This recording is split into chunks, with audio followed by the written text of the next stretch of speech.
Good morning, Philippines.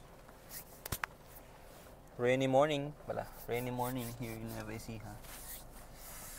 Good morning, good morning. No, today is March 27, 2024. Araw ng Miyerkules. Half day tayo today and yeah, it's raining. It's raining. Yeah. Yan. Maulan na umaga sa ating lahat. Yan, sorry. So, oops, hindi maaraw ngayon, kundi maulan.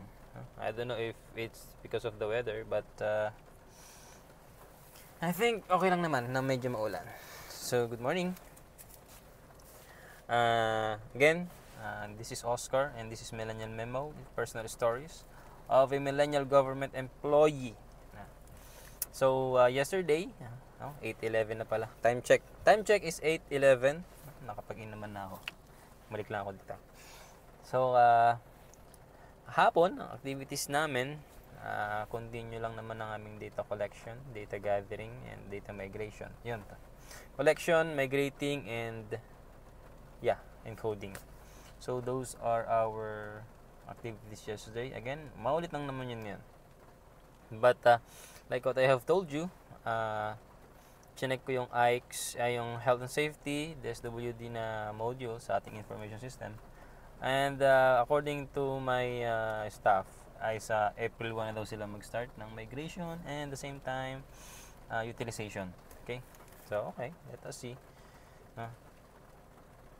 So, kahapon, napag-isipan ng mga kasama ko na tawag dito, street food party. I don't know if you can call that as party. Ay, ano lang naman, small scale na turo-turo. Bumili sila kahapon ng kikiam, fishball, hotdog, tinapatan pa nila na soft drinks. No? Umorder sila. So yun, medyo meron kami pinagsalu-saluhan. And nagkaroon ng kantsawan nga na ngayon daw is magkakaroon kami ng breakfast sa office. Yeah, magkakaroon kami ng breakfast mamaya sa office. But according, sabi naman nila sa group chat namin, tinanong ko kung naka-ready na sila. Ready naman na, nandun na. Nag-send sila ng picture doon sa aking group chat namin. And yun, nakahain lahat sa table ko. Sabi ko sa kanila, ba't naman sa table ko ninyo nilagay? Ilagay nyo lahat yung kako sa table ni Joy. Siya ang nag-isip niya kako, siya ang may pakana niyan. So, lahat ng dinala niyong mga pagkain, itlog, mayroon pa yatang sinangag na, sinangag, Java rice, I don't know kung tawag doon. May itlog, nilagang itlog. Pangabi nandun. Hindi ko na alam. Basta, may rice ako nakita. Sabi ko sa kanila, ang tambayan na lang muna namin yung mga kasama namin kasi ngayon nga maulan. Hindi ko alam kung yung mga kasama namin is nakasakay kaagad sa mga sasakyan nila, kung nasa biyahe na sila, kasi maulan. Mga nakamotor pa iba. Anyway, ang activity namin ngayon since half day naman, siguro medyo light work lang, or I think wala na rin kaming gagawin kasi karamihan na ngayon is half day. Karamihan ngayon is naka-leave na, and definitely mga boss naka-leave na rin. I think early out na rin kami, mga 10, pwede na siguro bumachi, half day naman. Meron naman ng announcement, no? So ngayon, I think wala talaga kami activity ngayon. Yeah. Wala kami gagawin ngayon kasi long weekend naman na. So, oops. Sorry for that, muntik nang nalaglag. Yan, I think it's good na. Yan. So, ano ba pag-uusapan natin ngayon? So, culture, workplace, toxicity, advantages. Yun. Kahapon pala, meron akong nabasa sa LinkedIn. Yung iba't ibang leadership style, no? So, I'm into leadership style kasi yung kasing idea mo sa leadership will definitely affect how you perform, how you influence your subordinates, no? kung sabi nga kasi iba yung traits noon sa traits ngayon, iba ang approach ng tao noon sa approach ng tao ngayon. Especially before, kung lahat is based by the book. Ngayon kasi sabi nga by 2028 40% or 50% or tama ba? 80% of the labor force is composed of millennials, especially in the leadership position, no? So sa amin dito sa LGU, napapansin ko nga mayor namin millennial, sa tourism millennial, sa CPDO, sa budget, and karamihan ng lawyers namin dito sa LGU is mga millennial na, no? Offices, yeah. And some of the department heads na medyo Gen Z ba ang tawag yun? X, Y, I don't know, is waiting for retirement. So yun. So by 2028 nga, according to my the book that I've read, is 80% of the government employees or the workforce will be composed of millennials and Gen Zs. So, yung leadership style mo noon, nung 90s, is iba na ngayon, 20s. No? 21st century, iba na. Unang-una, yung mindset noon is iba na sa mindset ng mga bata, especially sa mga millennial. They are all into technology and innovation. Before, you have mas feel mo yung magsulat sa logbook, sa record book, you know. Yung mga millennial ngayon hindi na eh, di ba? Ginagawa nila, may dala-dala silang tablet, so sila magno-notes or instead of note taking, magre-record sila. Then with the use of AI, i-extract nila information doon, gagawa sila minutes of the meeting, yung summary, tapos hindi mo kailangan pahirapan sarili mo sa sulat-sulat, no? But again, with the advent of technology nowadays, works are being more efficient, no? Ang ating pagkakaiba na lang is how we deliver or perform our duties and responsibilities. Kung dati, siguro ako nga, sabi ko nga sa inyo noon, with the use of technology, I can efficiently work, I can maximize my time. For example, kung yung mga tao na hindi sanay sa technology is ginagawa nila trabaho nila ng 3 days, no? Kami, si millennial, integrating ICT and technology in our performance, in our jobs. Yung 3 days kaya namin tapusin ng one day. Hindi naman sa pagmamayabang, pero paano pa yung mga nasa Metro Manila? Mas marami silang innovation kaysa sa amin. Kaya makita mo yung mga nasa Metro, chill vibe lang sila kasi pag nakita nila yung trabaho, isipin nila sa mga millennials, yung mga Gen Zs, tignan nila yung trabaho, isipin nila ang pinakamadaling paraan, tatapusin nila within 2 hours, 3 hours. Then sa maghapon, chill vibe na lang yan, magba-vlog, magbe-video, di ba? They are more parang yung trabaho nagiging side hustle, and yung side hustle nila nagiging yung main job nila. Why? Because nakapasok sila 9 to 5 job, tapusin ko yung trabaho ko ng 2 hours, 3 hours. Then the rest of the day, I will do my side hustle. Wala naman tayong problema doon kasi unang-una kung nadi-deliver naman nila yung trabaho nila, di ba? Hindi mo masasabing for example, boss ka. Tapos lumaki ka sa culture na stay ka lang sa office from 9 to 5. Regardless of kung wala kang ginagawa doon ka lang. No. Paano ngayon, hindi. Pag natapos mo yung trabaho mo, yung sabi ko nga sa yung mga digital nomads, no? Pag kaya ng trabaho nila, hanap sila ng spot na maganda-ganda, they will perform their freelancing jobs. Hanap, kung malalang may mga clients sila. Di ba? 8 to 5, corporate. Tapos na yung trabaho nila 2 hours, 3 hours. Sa hapon, sabi mo ng half days, nag-stay sila sa office. Sa hapon, aalis na yan. Not totally alis, sa hanap ng magandang spot yan. They will just open their laptops and perform their side hustles. Ba? Yun ang ngayon, ang demand. No? Especially, may nabasa ulit ako sa LinkedIn. Sabi, kung dati WFH, work from home, ngayon is WFA, work from anywhere.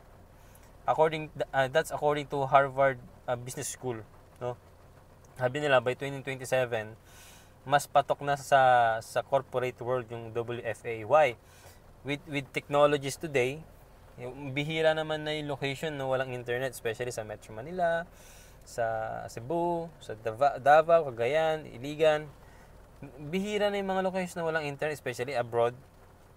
Mas ano sila ngayon mas okay sila yung work from anywhere nga. Dito sa small scale, if we are to consider the work from anywhere setup, kapag na-establish natin yung centralized internet tinatawag. For example, nasa mayor's office ka, bunta ka kahit saan, basta centralized ang internet mo, pumunta ka sa ganitong office, iisa lang pwede ka magtrabaho. That's how technology could affect the work culture, the workstations, the workplace, no? Tsaka that's the modern setup nowadays. Kasi ang hirap naman kasi na modern na ang approach ng mga tao ngayon and but your setup is ano pa noon pa. Parang ang nangyayari diyan, naiiwanan ka na sa panahon, ba? Mahirap naman yung technology wise ng companies na nasa palibot mo, ikaw traditional ano ka pa rin, setup ka pa rin. I don't think there's a productivity or production boost sa mga ganon, no? Especially if you are, introducing new ways to efficiently perform their job. Tapos no. Teka lang. Dito mas kabisado ko tong dati kong ginagawa. Diyan ka na lang. Pero hindi kasi nila nakikita yung benefit. Ituro mo sa kanila yung 1 week, for example. Tutukan nila 1 month, for example, 1 month. Turo mo sa kanila yung mga bagong initiative or innovations mo. Integrate sa system nila. Sa system nila. Sa style nila sa pagtatrabaho. Pagka nagamit nila within 2 months, 3 months, I think, tignan mo, hindi pa tapos yung maghapon, tapos na ginagawa nila. Unless wala silang ginagawa. Ganun lang yun. Unless talagang tutok sila sa trabaho. But again, different people, different approach, different ideas, different working styles. Me, as a millennial government employee, I accept change. I accept how technologies could help me improve my job, improve how I effectively deliver my assignments. Ganun lang naman ba? Sabi ko nga, kaya mas mabilis ang pagtaas ng, kumbaga, naiiwanan ang public sector sa private sector kasi private sectors usually adapt kung anong bago, no? Unlike sa government setup, napakabagal ng innovation, no?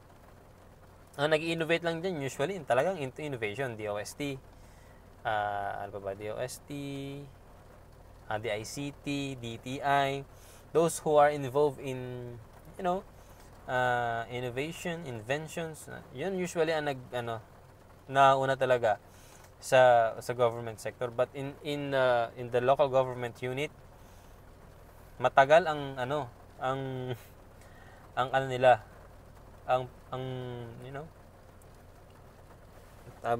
yung shift nila from the old stuff to the new stuff. I cannot blame naman the government kasi the DILG itself, I think wala man silang innovative ways on efficiently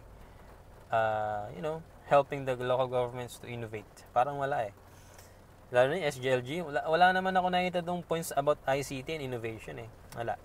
Ano lang, yung business index and tawag doon, CMCI, Cities and Municipalities Index, ganun. Yan, bibigyan lang nila ng points pag may website. Tapos, tsaka napakababa, kung meron man CMC sa ICT, napakababa lang ng points. Wala namang wala naman ding impact kahit wala ka nun. Wala naman impact yun sa points Yun nga lang, kapag ka meron kang innovation sa LGU mo, extra points siya. Pero, extra points siya, mababa naman. Wala din namang silbi. So, before, yun nga, nakita ko si MCI, website, ano pa ba? Business permit sa ARTA.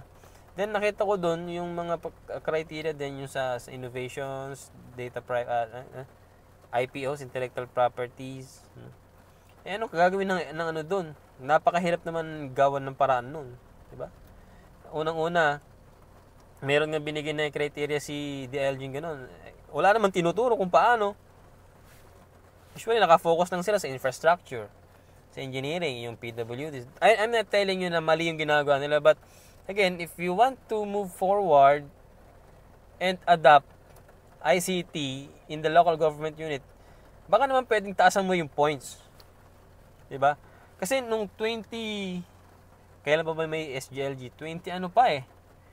2013, I think. 2013 or 2000 pa, may SGLG na. And then again, though may nadadagdag na criteria, pero again, same lang naman.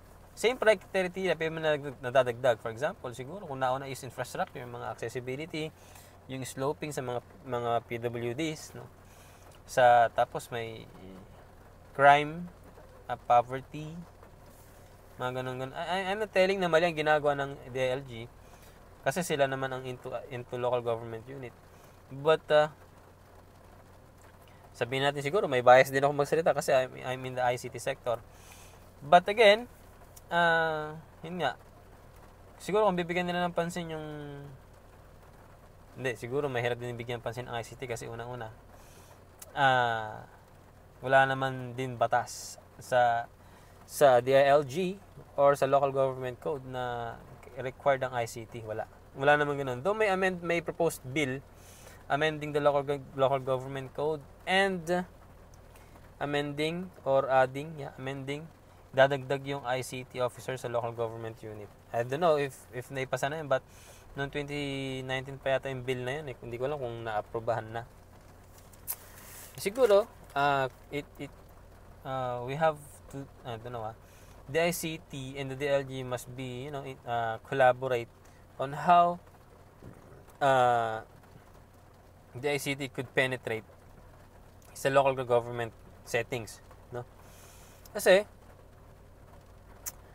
ang DICT kasi more on ano sila ngayon seminar. They are into gig economy, mga freelancing, empowerment, women empowerment.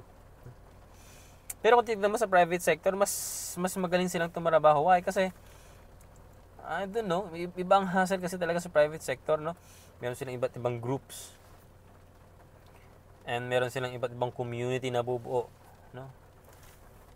So, sa government setup kasi wala ICT officers wala. How could ICT be integrated in the local government unit kung in the first place it's not mandated to have ICT officers? And sa bagay, nasa ICT din kasi yan kung paano nila tinitignan, no? Siguro nakita nila ang ICT wala namang silbi kasi nga ang tingin nila sa ICT up until now siguro is pang repair lang, troubleshoot lang, ganon. Napakababa ng tingin nila. Pero kasi kung titignan mo, gaya ng sinabi ko sa inyo noon pa man, no? ICT is for transparency, no? When you digitalize your process inside the government, mabilis, efficient, and also yung transparency nga, yung manual mo gagawin mo so mabilis. Tsaka iba na dapat ang approach natin sa ICT. It could bring jobs to the jobless, of course. And yun, pagbibigay mo ng internet sa mga geographically isolated and disadvantaged area, di mo masabi na pag binigyan mo ng internet walang mangyayaring improvement doon. Una, napakadaming social media platforms na pwedeng gamitin para magkaroon ka ng ng outlet para sa mga content creators. Hindi mo kasi masabi na baka nandun pa nga sa mga gidas yung mga content creators, di ba? Hindi mo kasi masasabing ganoon ICT is, is one of the branches of the government that could bridge the digital divide. Yun naman yun eh. It could bring, yun nga, magbibigay sila ng trabaho. Yung mga online sellers natin, ICT naman ginagamit, di ba? And also, we can digitalize our na rin, na trabaho. Kung dati nga, or traditional job tayo, waitress, waiter, construction, fisher folks, farmers, no? Ngayon, pag in-integrate mo ng ICT yan, di mag-vlog ka on how kung paano ka mag-establish ng farming, aquaculture, di ba? Vertical farming, mga ganun. Diba? Then again, nasabi ko lang naman to kasi nga, naiiwanan yung government sa ICT improvement. Iwan sila sa private sector. Kasi comparing, no? Nasa government ka and nasa public ka, nasa government ka and sasabay mo sa private. Talaga mas mabilis, mas innovative sa private. Kaya mo tignan. Kasi nga sa government, lahat based sa papel. Yung siguro ang nagpapabagal, nagpapatagal sa government, no? Yung mga papel-papel na ganyan. But then again, medyo biased din ako kasi nasa ICT field ako. No? Pero hindi nyo din naman na makasisi kasi I advocate ICT as a tool to help you, to assist you in to deliver works efficiently, to deliver your job efficiently. Mas mabilis, faster, quicker. Yun lang naman ang advocate ko kasi. Yun, I think okay na yun. Yung talk ko ngayon, yung pag-share ko sa inyo ng idea, I think okay na yun. So, yan, nandito na yung mga dev natin. Ito na sila. So, it's 8:30 a.m. And here comes our dev team. Kababa lang nila. Today is March 27, 2024. Araw ng Wednesday. It's amboning. It's umuulan. So pupunta na ako doon. May breakfast na daw kami. So, thank you very much for watching. Hindi ko lang ano yung title ko dito. Bahala na. Basta ako, nagkukwento lang ako. This is my personal story. This is my personal podcast. Again, this is Oscar. And this is Millennial Memo. Personal stories of a millennial government employee. Thank you for watching. Again, Mikey Reyes. Magkita sana tayo sooner. Thank you for inspiring me to do this video podcast. This is a challenge, and I will be showcasing. I will be uploading a daily podcast. Okay. So again, thank you very much. See you again soon. Siguro next vlog ko na is Monday kasi wala naman akong gagawin bukas. Wala naman akong pasok. See you again.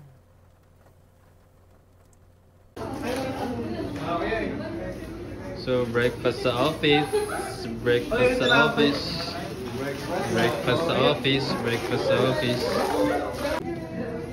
Ako si Mar.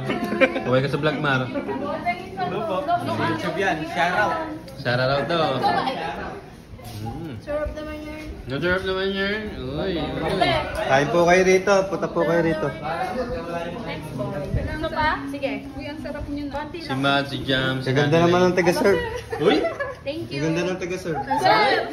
Baka sabihin at akin itong hawak ko. Ang sarap nyo naman. Uy! Ang sarap naman pa. Miss, dito ka, miss. Sige. Gusto ko sinaag. Excuse pa? Tapos si Edra, yung kong favorite na cash for work namin. Hala! Ganda ng taga-serve. Miss, dito ka, miss. Hala, sa'yo! Ito po yung mga nasa loob, oh. Si Nidoy. Uy, si Ate Joy. Si Mea. Yung po trip niya. Jansen. Ano po trip mo dyan, pare? Ano po trip mo dyan? Bata ko eh. Uy! Uy, darap. Mar. Uy! At nasa loob. Uy, si Denise. Uy, sarap naman ang kain. Bati na kayo ng jowa mo. Bati na po na. Bati na. Okay, hindi mo lang in-invite. Mag-update na sa. Mag-update. Uy, si Jam, tsaka si She, and si Jam again.